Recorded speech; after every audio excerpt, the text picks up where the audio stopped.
ক্যারিয়ারের শুরুতে ঝড়ের মতো এসে অনেক কিছু অর্জন করেছিল, কিন্তু এখন সে খালি হাতে। বলছি নেইমারের কথা। জেনে নিন নেইমারের জীবনের সবচেয়ে ভয়ঙ্কর 5টি ইনজুরি সম্পর্কে।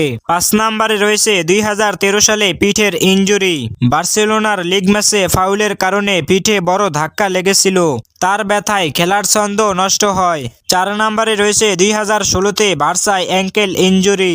গোড়ালির লিগামেন্টে সমস্যা, একাধিক ম্যাচ মিস, গতি কমে যায়। 3 নম্বরে রয়েছে 2018তে পায়ের হাড়ে ফাটল, ডান পায়ের মোটা টার্সালে ফ্র্যাকচার, অস্ত্রোপচার, প্রায় 3 মাস মাঠের বাইরে। 2 নম্বরে রয়েছে 2019-এ পিএসজিতে আবারও মোটা টার্সাল ইনজুরি, ক্যারিয়ারের সবচেয়ে বড় ধাক্কাগুলোর একটি।